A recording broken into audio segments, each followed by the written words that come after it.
એની દીકરી કુંવરબાઈનું મામેરું પૂરવા આવ્યો, એના દીકરા શામળાનો વિવાહ કરવા આવ્યો, એના બાપનું હરાદ કરવા આવ્યો, હુંડી લખી તો હુંડી સ્વીકાર કરવા આવ્યો, અને વળી પાછો પોકાર કરીને નરસૈયો એમ કે મારી પાસે બીજું કાંઈ નથી હો મારા નાથ. શું છે કે મારી દોલતમાં જાજ પખવાજ રે,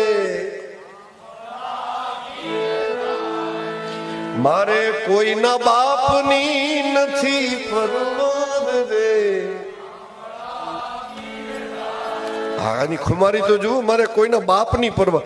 સતાર સાંઈ પણ કે નથી બીક કોઈની મને આ જગતમાં, ફક્ત એક મારા હું પ્રભુથી ડરું છું. મને જ્યાં ગમે ત્યાં